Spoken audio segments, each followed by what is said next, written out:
Hello everyone and welcome to the Desolation Sounds Podcast. My name is Stephen Hook and this is a podcast celebrating everything to do within the world of alternative music, be that rock, punk, metal or extreme metal. Coming up on this week's show, we've got album reviews from The Good, The Bad and The Zugly, Dealey Plaza, Champ with a full stop, Defiled, not that one, and Spanish love songs. But first we are going to start with a wee bit of news because probably about an hour or two ago, before recording this, Trivium announced details for their brand new 9th album. It was coming out April 24th through Roadrunner, and it is called What the Dead Men Say. It's a eerie. I'm trying to figure out what that is. Looks like some kind of like seed bud that's just finished catching fire. Very eerie looking album artwork. I kind of dig it. You've got a lead music video for Catastrophist. It's a really, really, really fun song. On the pre-chorus, I don't know if it's a guest vocal or if it's just Matt really expanding what he can do with his vocals now, but there's like, in the pre-chorus, there's like almost like punk rock, kind of like thrash metal. It's not quite clean, but it's not quite a scream kind of thing. And if it is Matt, because it does sound like Matt, but not all the way, if that kind of makes sense. If it is him, then that's another cap in the sound of Trivium now. And it sounds brilliant. It fits the song well. It's not so different, it's jarring.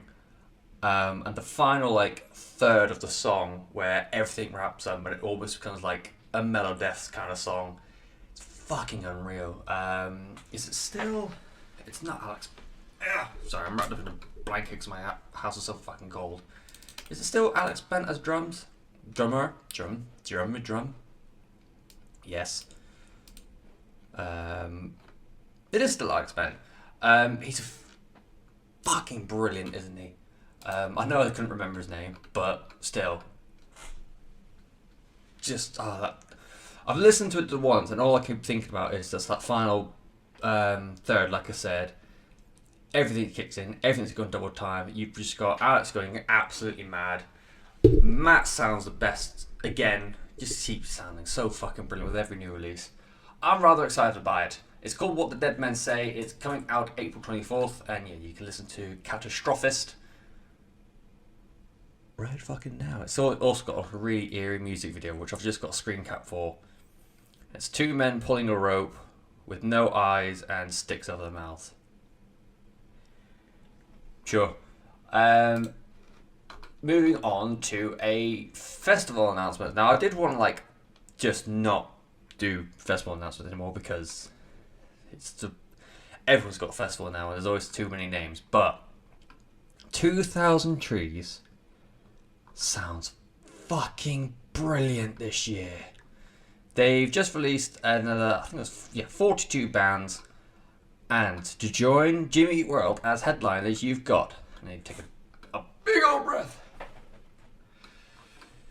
Creeper, The Amazons, Dinosaur Pilot, Young Guns, Boston Manor, Not Loose, Counterfeit, The Joy Formidable, Dreamstate, The Get Up Kids, Silverstein, The Witches, Rome, Hot Milk, Vukovi, Shapes, Ladybird, Kip Capici, Nervous, Black Futures, Saint Pierre, Snake Invasion, AJJ, Calvert Lewis, Chapter and Verse, Laura Hibbard, Lizzie Farrell, 10 Times a Million, Raiders, We Never Learn to Live, Glue, Castles, The Winter Passing, Ithaca, False Advertising, Lucia and the Best Boys, Dream Nails, Half-Life's Creature, Middle Distance, Ruse, The Horror and Wargasm. Half of those I didn't even realise the first time looking at the poster, but my freaking god, that sounds amazing. Where's Cheltenham? How do I get there? It's really far away from me, isn't it? God fucking damn, it just sounds insane, and it's such a diverse lineup, so no one can say there's nothing for them there. You've got upbeat party punk from Dinosaur Parlor. You can go all goth and ting with Creeper. Go old school with a band like Silverstein. Go very, very new with Vukovi. Go mad with Saint Pierre. Snake Invasion. Go really poppy with Lizzie Farrell. There's just so much there, and it sounds fucking excellent. So yeah, if you got the chance to go down and jump them to check out 2000 Trees, fucking do it, you fuck. And one last bit of news before we move on to album reviews. It's kind of sad news. Adam Ruffy from Preston MECO has announced he's going to leave the band, or he has left the band. Don't worry about it too much. I like Preston MECO. I like them a lot. I feel like they have the potential to be something really, really big. Even bigger than they are now. And from the announcement from both Preston MECO and Adam, everyone's on good terms. There is no ill will that I can see. It's just he wants to move on and do something different. It's admirable. You can't ever say no to things like that. So best of luck to Adam. Best of luck to the rest of Preston MECO. I feel like a few days after they've announced it, they have announced that they're going to do a new show. So it doesn't look like they're disbanding for whatever. But yeah, big news coming out of Preston MECO. Best luck with everyone involved, and yeah, kind of sad. But it's bittersweet because although he is leaving, and at this moment don't know what it's going to do for Preston MECO, the fact that everyone seems to still be on good terms, we'll allow it. We will allow it. You're welcome. Let's move on to some album reviews then. So we're going to start in Oslo, in the Norway.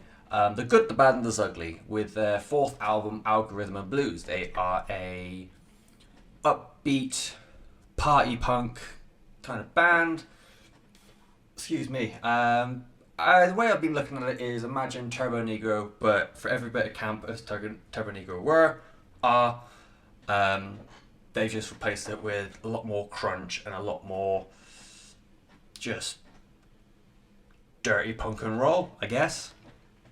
The most I can't remember if I knew this before or after listening to the album a few times, but a key thing for The Good, Bad and Zugly, and why I think more people are aware of them now, is that their frontman Ivar Nikolaisen is now the frontman and lead singer of Caval Attack, whose album I will probably get around to in the next couple of weeks.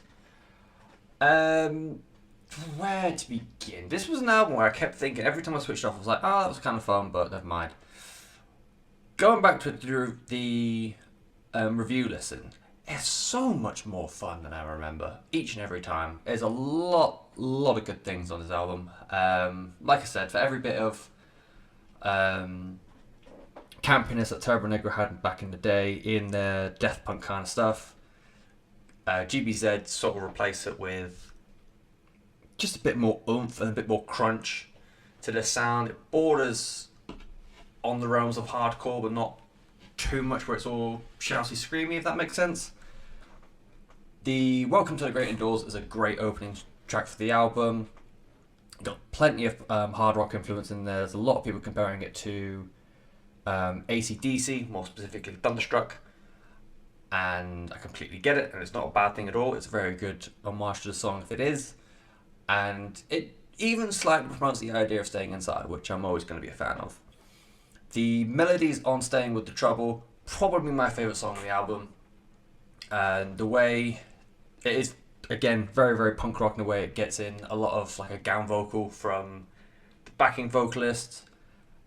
And Ivar doesn't really like sing above it, they just let them be that big group chant. And it's a few instances across the album where you've got the gang vocal in, and he very rarely has like his growl over the top. He often just like goes in with it, so he goes a bit more clean to really like oomph up the sound, because obviously in the mix he will be the loudest man anyways. There's a very, very modern punk rock attitude in Fuck Life, How to Live It, excuse me. And it is all about working the 9 to 5 in the week, getting blackout drunk in the weekend and doing it all over again. It's just trying to rage against the system, but at the same time living and like going by average day. The Kids Are Alt-Right and Requiem, two other really good songs. Kids Are Alt-Right are very good. Is a very good commentary on modern politics and how like the younger generations are more getting involved in politics. And Requiem, it's just a really great, fun ending track. It ends the album with just as much energy as Welcome to the Great Indoors brings into the album. I feel like Ivor Snarl really, really works well and really fits this kind of music. It's a kind of sound where, or it's the kind of vocal that you imagine if he was at a gig, he would be the first one in there. He would do the gig, be the most energetic man in the venue, finish the gig, and he'd be the last one out and be like the last one out of the after party as well, and he would just keep going and going and going. He's got so much energy and so much power in his vocal, and in this kind of setting, I think it just worked really, really well. I'm intrigued to find out how well it works for Kvelertak. I know they've got like a lot of that black and roll infused punk, but because it is decidedly more metal, I don't know if it's going to add more to their sound or going to take things away. I haven't got to the Kvelertak album yet, but very much looking forward to it on the back of this album. Like I said, it was something that I never, like, when it was on, I had a great time, and then it stopped, and I was like, okay, just move on to the next thing, because I've got to get through them all. But listening to it for the review listen, there's more of it that I remember now that I didn't really realise than I thought there would be.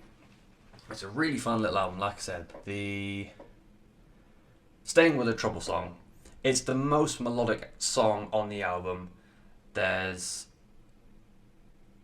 just like a lot more clean singing, a lot more gang vocals than there is anywhere else, and it is like the third song in, but it doesn't take away from the energy at all. And I really, really like that song the more I think about it. So yeah, The Good, the Bad, and the Zugly, really, really upbeat, fun punk rock, and the album's called Algorithm and Blues. Moving on to the kind of like opposite end of the hardcore spectrum, really. The band's called Dealey Plaza, and the album is called AD, which is, trust me, a bit of a pain in the ass to Google.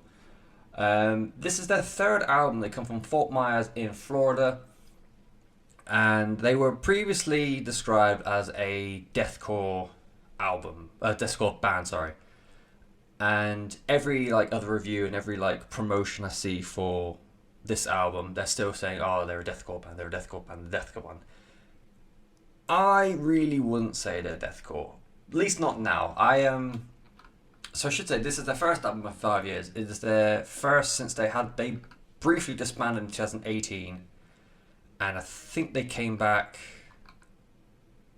19. Either way, they were gone for a while, and they've come back with a near completely new lineup. And yeah, just I can't think what the previous album was called, but I had like a quick look through it, and it is solidly deathcore. Oh, fuck no. Yeah, a lot of blast beats, a lot of like fast drumming, and it's just like a wall of like angry sound. Whereas this, it's a lot heavier than your standard beatdown kind of hardcore, but there's so much more hardcore in there now. Like the opening song of the opening title track, it's just this big swelling groove that opens the song, and then when it cuts into the verse and everything picks up pace a little bit, it's still not frantic double bass and like hilarious time signatures. It is a much more hardcore D-beat kind of double kick bass. Does that make sense? And I think it just makes it sound better to me, because I'm not a big fan of the whole beatdown hardcore thing. I feel like I should be, but I just can't get into it, because I think this touches in more with a hardcore sound thing while still having the brutality of something like deathcore. I never really found myself getting bored with it, which is something that happened a lot with when I was listening to that Knock Loose album, for example. I got bored of that really quickly with this one, and I was happy to just keep going with it. I think Dr. Death is probably the closest they get to like an old school deathcore kind of sound, but otherwise, yeah, it's a much more very intense, beatdown hardcore kind of thing. And with them being back, there's obviously pent-up aggression of not having outlets for all those years, particularly for Brian Long, who is the lead vocalist. The biggest thing for me is that it is very, very politically minded. In the song Adversary, you've got it samples Trump saying that he's going to run for the election, and in The Hour of the Witch, it is literally a 3.5 minute long song, which is the interview with Robert Mueller, who being asked questions about what Trump thought about the Mueller report and his investigations, whether or not it was a witch hunt, and it's just soundtracked by Dealey Plaza just going absolute ape with this very groove-laden beatdown hardcore.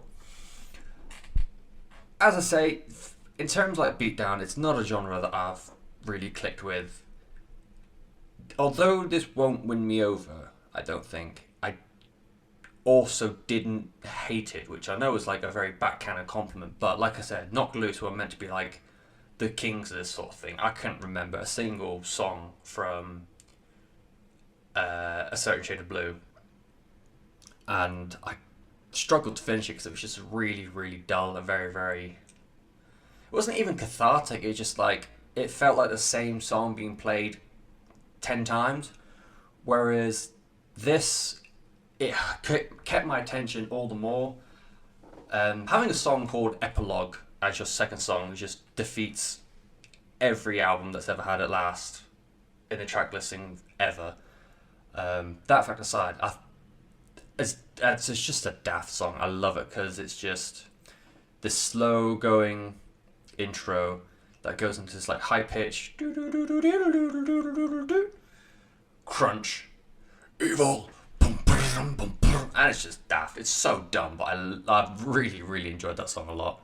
And yeah, if you are like me, you really struggle with the beatdown hardcore stuff, I really would recommend giving this a go. Like I said, as much as everyone keeps saying they're like deathcore's greatest jam, it's not deathcore anymore, to me at least. There's an influence in there, but it's just, to me, it's not the same. And you know what I'm like with my genres. I like to be very, very anal about it. Just love me them genres. The album's called AD. It's the third album from Dealey Plaza, obviously out new, and yeah, if people would like struggle with beatdown as well, let me know how you feel about it, because I might just be in a class of one, which I usually am, but yeah, give it a go.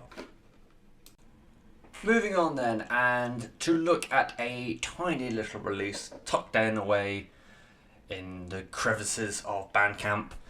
The band is called Champ, with a full stop, it's very important, and it is their debut release, well, non-single release. It's called About Last Summer. It is a 5-track EP. Champ hail from Boston, Massachusetts, and they were advertised to me as like an indie rock, indie pop kind of band.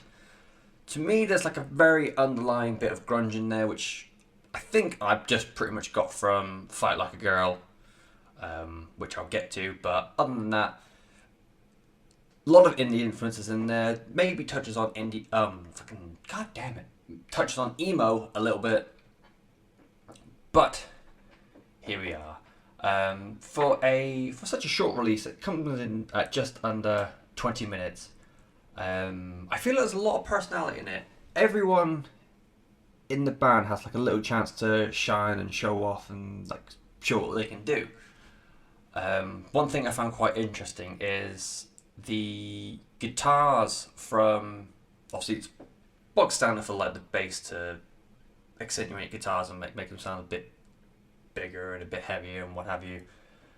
But there was more than one occasion, and the biggest one I remember off the top of my head was in Teeth, and I think it was Seeing You.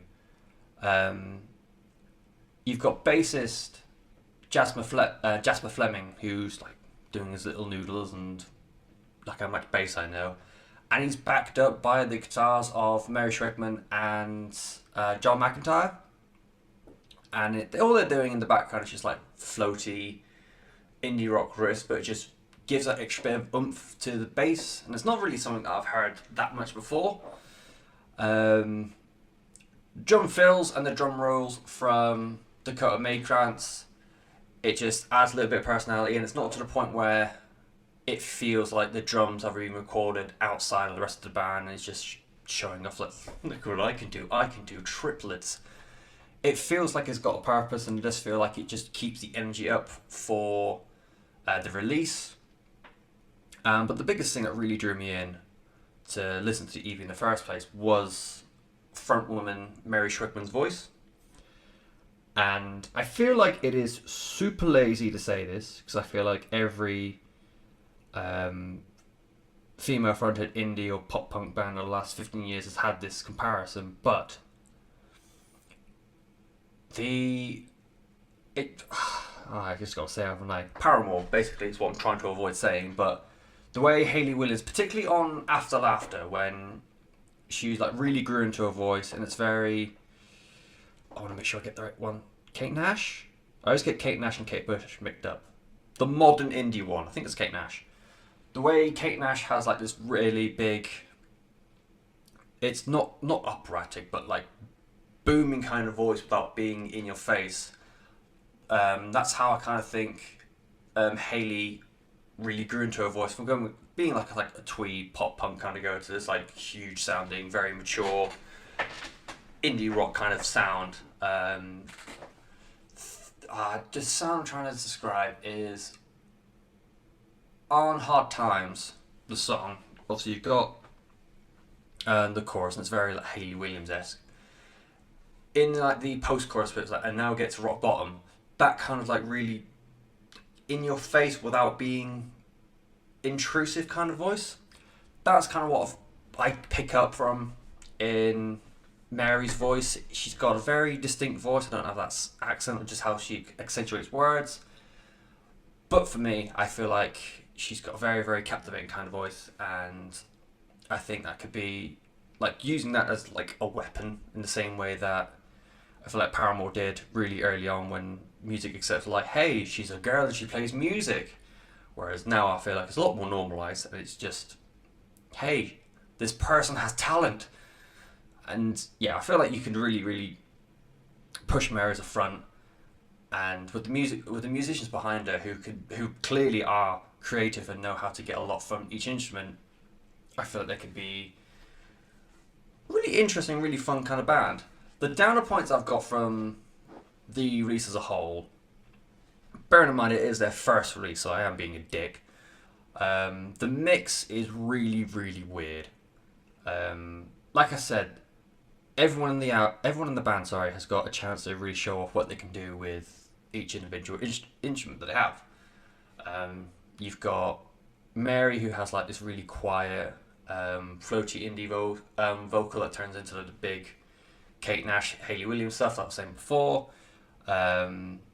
You've got all the bass noodles that I said before, really floaty indie rock riffs, little drum rolls. Everyone's showing off, but every time someone is having those moments where they can say, this is what I can do, they become the front of the mix, and everything else just gets really, really quiet.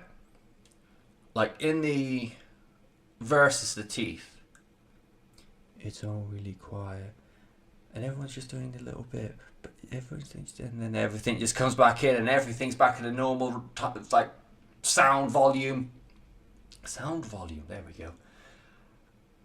And yeah, I just feel like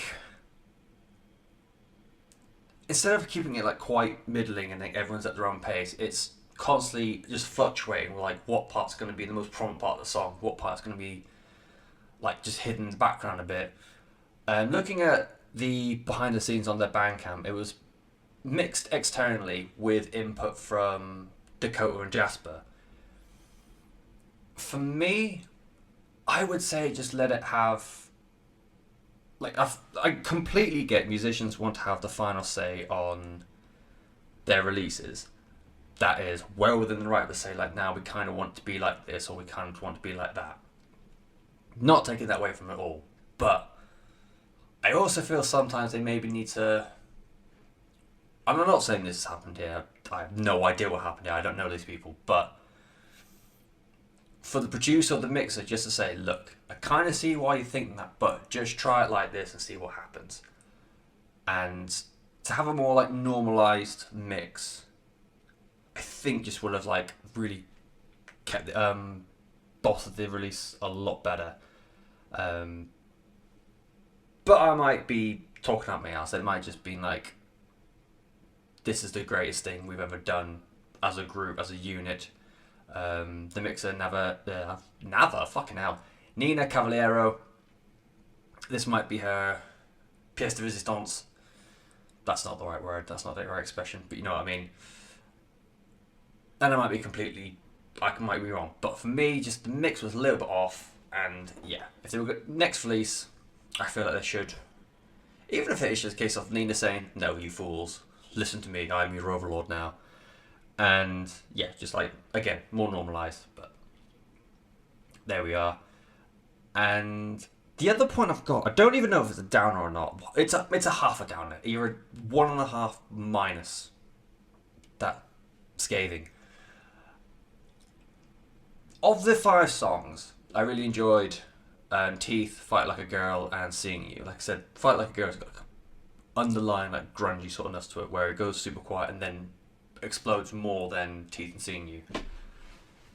But I couldn't really vibe with Nina and 6 Feet Down. And the more I thought about it, the more I realised it's because when Nina and 6 Feet Down come on, I can immediately say that sounds like this.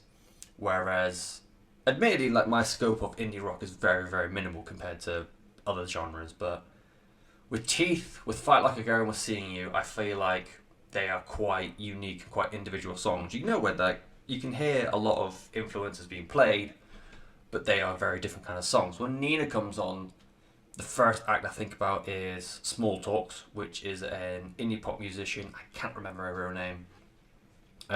She released an album last year. Something about conversations. Conversations with You, I think. That's not right, but and it's not a bad thing to sound like Small Talks. I really, really like that album. I was gutted that I couldn't play it so higher in my end of year list, but it's not a bad thing to sound like that. The other song, 6 Feet Down, I spent a solid hour trying to figure out what band from the mid-2000s UK indie scene it reminded me of. And that was an hour spent listening to mid-2000s UK indie. And that was an hour of my life that I'm never going to get back, because my God, that was a bad time. And I initially thought Maximo Park, and that wasn't quite right. Then I went with the Kinks, and that wasn't quite right either. I finally settled on the comparison, like sonically, to the Strokes. And where it's not okay. Whereas it's not okay to sound like Small Talks, it's very good to sound like Small Talks. Don't sound like the Strokes. Just don't do it. I've lived that life. I was there. I was there for 2005. You had 2005, and then when it broke into like the later years, I was living abroad with one music channel that played whatever was popular. You know what was popular in the mid-2000s? Mid-2000s UK indie rock. You know what played all the fucking time? Mid-2000s UK indie rock. Just please don't let me go that world again. Sound like, if you have to sound like someone, sound like Small Talks. Sound like Paramore. I even allow Paramore. Don't fucking sound like the Strokes. Don't sound like the Kinks or Maximo Park. We left those people behind for a reason. We're not prepared to leave Paramore or Small Talks behind yet. But if you like really floaty indie pop rock stuff, go for Champ.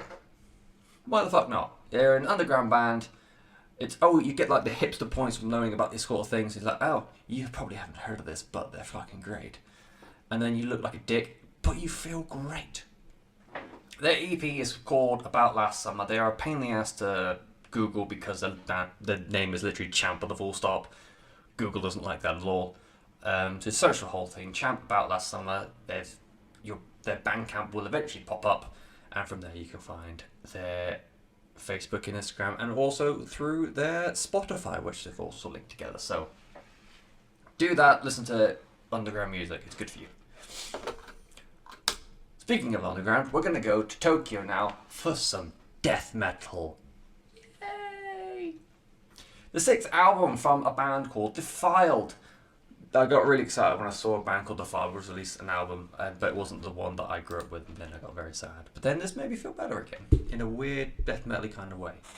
The album is called Infinite Regress. They've got a bit of a cult following, from what I can tell. It is a follow-up to 2016's Towards Inevitable Ruin. There was a weird gap. Hang on, let me see if I can find it again. Yeah, so they had an album in 1999, an album in 2001, an album in 2003, and then inexplicably there's a massive gap, but I can't find anything that says, oh, they split up or they went on a break or whatever. But their next album didn't come out till 2011. Which, you know, a little strange, but I don't know, might just be really, really busy.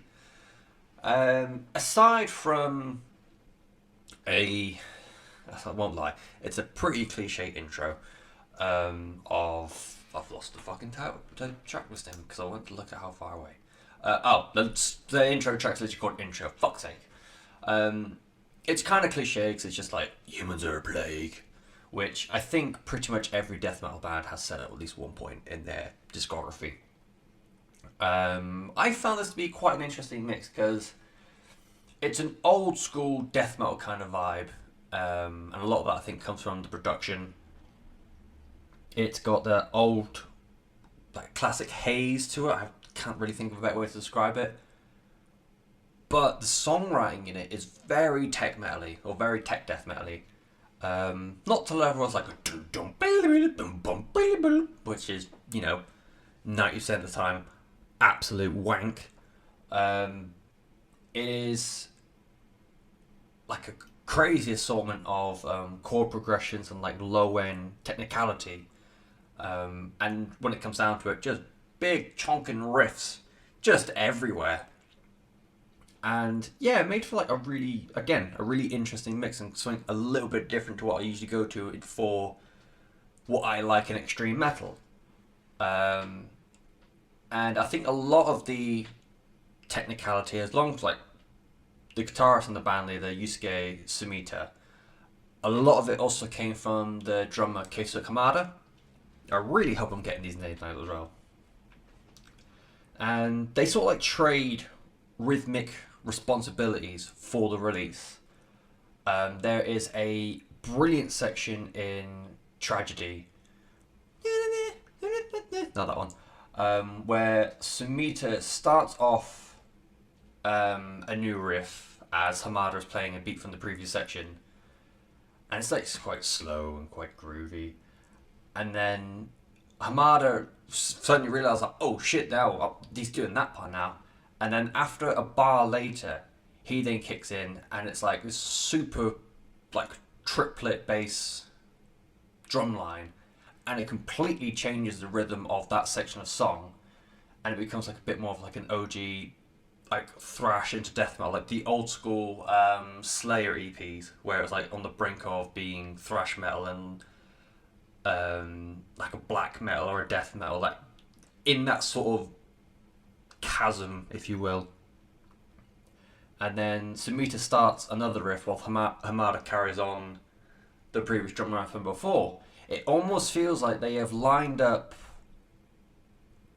everyone's takes and everyone's parts of the song, but just like on a tray, and it's like, right, delicately put that there, and then that there, and then that there, and then all of a sudden you've got someone walking in and knocking everything, and then everything's just slightly off. And it doesn't feel like, saying that aloud to me, if someone described an album to me, I felt like that would cause headaches, but it just feels really well put together at the same time. It's really, really weird. It's disjointed, and it's really out of time and out of line, without feeling mathcore, without feeling anything mathy really, and without feeling particularly avant-garde. It's still very death metal, and it's just more like a peak of tech death, while still being just maddening. And you can't really think of how they would got to what if we did this, because having that riff where it's like one person starts and then one person catches on like a bar later could be disastrous. It could sound really, really poor and really, really amateurish, but they pull it off really, really splendidly well. And the other song that I really want to focus in on is the song Centuries, which is track 8. There is the opening riff to it. It's just like a march band. It's like fucking love it. It's so daft and silly, but I absolutely adore that riff. So Tragedy and Century is definitely like the big songs for me on this album. And I've really not got anything bad to say apart from, it is super cliche in the intro saying all humans are a plague. Brr. It's a fun, fun's the wrong word for death metal, isn't it? It's just a good time, I guess. I don't know, whatever positive emotion people have for death metal, with it being discordant without being weird and proggy and mathy, it just keeps you on the toes. I feel like it does what death metal is always meant to do. It's like meant to keep you uneasy if you're not quite sure what's happening next, but in a really comforting kind of way, as stupid as those sentences were to have together. But I feel like if you are into your tech stuff, you will this will suit you quite well in the same way as if you are into like your old-fashioned extreme metal. This will sit very nicely in your collection. The album is called Infinite Regress, and it's the 6th album from the Japanese death metal stalwarts Defiled. It's out on Season of Mist as well, which it's always fun to have something on Season of Mist. Right, on then to the last album of this week. It is an album that I was very much looking forward to. It's an album that everyone's gone absolutely bananas over. It is Spanish Love Songs with their 3rd album, Brave Faces Everyone. If you're unfamiliar, Spanish Love Songs even are a 5-piece indie, emo, pop punk beast. They hail from LA and they are just super sad all the time, but they sound brilliant being sad. The 2018 album Schmaltz it blew up for him basically. I must admit I was a little bit late to the party. I think I've only listened to it the first time either late 18 or early 2019. I'm fairly certain it was to a point where it never really featured highly on an end of year list. Obviously, looking back now, it would shoot straight up, but there are so many very, very good songs in there that I still listen to now. You've got Nuevo, you've got sequels, adaptations, you've got Joanna on 5 Parts, you've got Boy Considered His Haircut. It is just a fucking class album, and yeah, just really good at singing big punk anthems whilst being really crazy sad. And I'm really into that vibe at the moment. I'm really, really into that vibe at the moment. With Brave Faces Everyone, it had what I didn't realise was the lead single in Losers, which again just talked about how life's going to get you down because we're all a bit shit, aren't we? In a really arm around the shoulder kind of way. And this is what I enjoy about like the bigger names of emo are there because they write songs and write lyrics that are very, very relatable, and you feel it. As daft that is a saying, I've never really liked describing music that way, but you do feel what they say. I've spoken about it a lot with the Menzinger. I've spoken about it a lot with the Wonder Years. The way they can make an ordinary situation that you that happens to you all the time, and like, man, yeah, that's kind of shitty, but whatever. And now there's someone else singing about it as well. It's like, fuck, man, it is a down. I'm okay to feel like this, or I'm right to feel like that, or whatever it is. And it continues with Brave Faces Everyone. I feel like this is a very Wonder Years inspired album musically. Like, there's more than one occasion where you've got the verse and then the pre-chorus is like usually an isolated guitar bit with like a little bit of a hook, and then the chorus pops in, which is very apropos of the Wonder Years. I feel like what was this? Fuck you. I closed the tab by mistake. I'm very, very sorry. Dylan Slocum, his vocals fit this really well. I heard one person say it always sounds like he's on the cusp of crying, which I get that a lot from certain emo bands. I got that a lot from Dan Campbell at Wonder Years. I don't really feel it with this one. I felt like he's got a lot of emotion in his voice, and you do feel, you can really relate to everything he says in that regard, but I don't really feel like he's the same sort of emotion, like warbling at the back of his throat in the same way that Dan Campbell can do. I do appreciate every now and again, in amongst all like the big bravado of like pop punk, and it's, when I keep saying pop punk, it is the proper pop punk as well, with like punk rock with a very commercial, very popular music sensibility to it, as opposed to whatever Blink-182 did. But in amongst it all, when you've got Dylan essentially singing the blues and telling you it's everything's shit but it's okay, having Meredith Van Voort, or Wort, I think it's Voort, I hope I pronounced that right.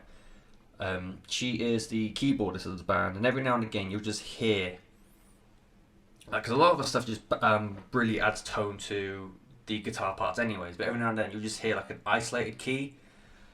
And I don't know if it's the same for anything else, or anyone else, sorry, but to hear like an isolated key or just like any sort of like piano part in otherwise sad or extreme music, just it always seems, pianos and like keyboards always seem like quite an innocent sound and innocent instrument to me. And just to hear that in amongst it all, like, don't you know you're meant to say poor man, and like lyrics like that, and we're just losers anyways, just to hear that little bit of blink in the background, I was like, you know what, there is that little glimmer of hope, that little sparkle of getting out of it all. That might just be me, but I've always really seen pianos that kind of way. It's just like a little bit of a light in what's usually bad darkness, but who knows. So yeah, musically it's nothing essentially groundbreaking. It is just very good musically. Like I said, to take inspiration from the Wonder Years is never a bad thing. It's a lot of like big bombastic punk anthems, even like the more ballady sort of things like Optimism as a Radical Life's Choice. It does bounce between being like quite a soft and idyllic guitar part, and then the rest of the band kick in for the choruses. For me, what really, really won me over for the album is just the lyrical content, because, again, the emotion and what he sings about, and how he talks about it as well, it gets to you, and it really, really, it is the Menzinger syndrome, where it feels like he's singing to you and only you, but if you go to a show, you're surrounded by people who all thought the same thing, where this man who's never met you before is singing a song directly to you. And the more I've looked into the lyrics, the more it also harks back to, it like references back to like previous work. So on is it the title track? Yeah, on the title track itself, it opens with Broken Nose, Another Textured Ceiling, I Know Where I Am, I pretend like I'm lost. The broken nose part apparently like harks back to when he sings about having a broken nose on is it Adaptations? Boy considers his haircut. I want to find the money to fix my nose and learn to breathe without facing. Little things like that, just to hark back to their own back catalogue, I think is so clever, because it does have this overarching story for the band's narrative. And what was the other one that was in there? A little bit line. I called in sick from life, and I woke up and I didn't feel better. I don't know why I act surprised.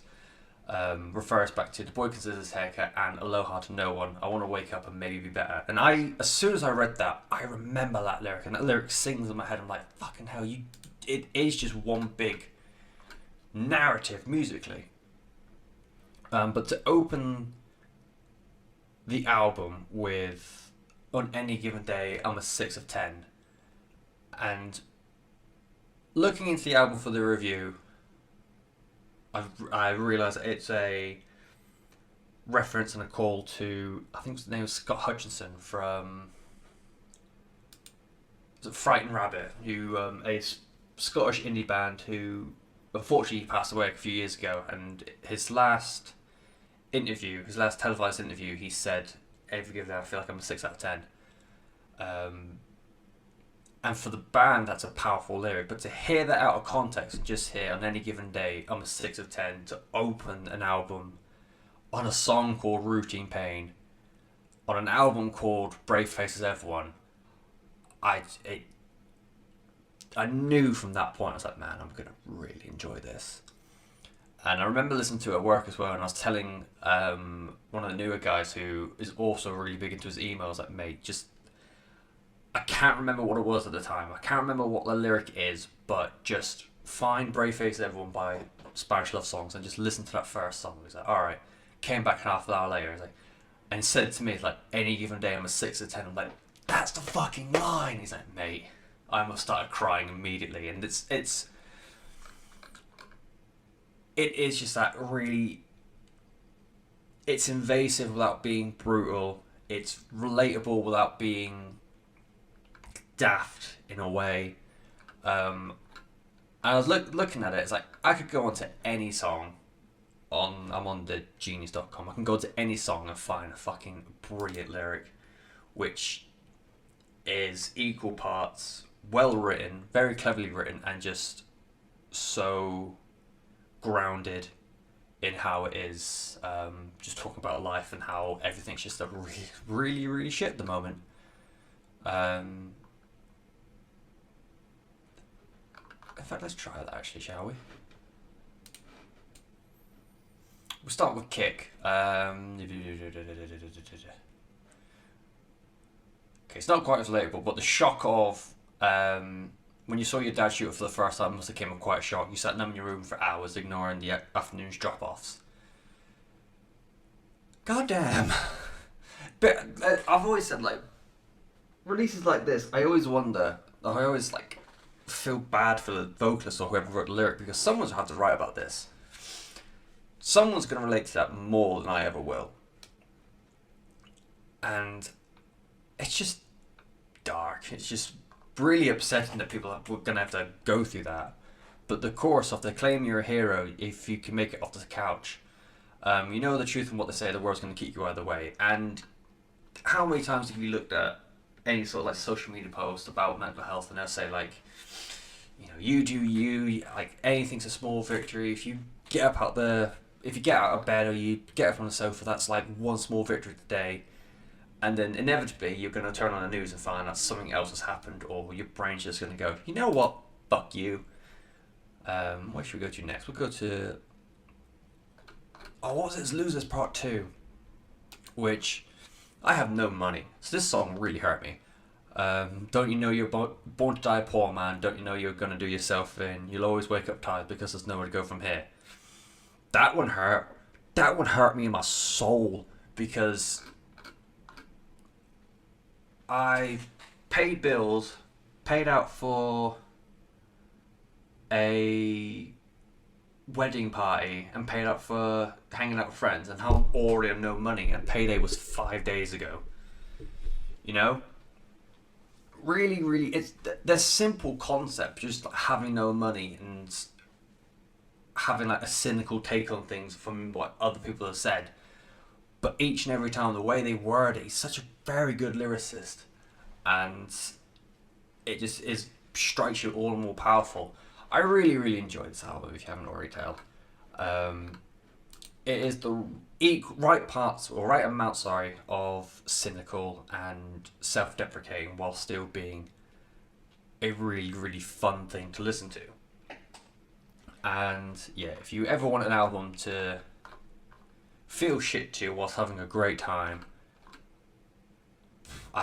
It's going to be hard pressed to beat this year, but Brave Faces Everyone might be the one of the year to really make you feel shit. Unless one of the years of Men Singers bring out a new album, which... yeah, it's unlikely, isn't it? But either way, Brave Faces Everyone. It's a third album from Spanish Love Songs. It is very, very good. It's very, very good at making you feel bad whilst having a great time. So, and who doesn't want that? And that will do it for this week. I'll stop rambling about lyrics that I haven't written. Next week, hopefully,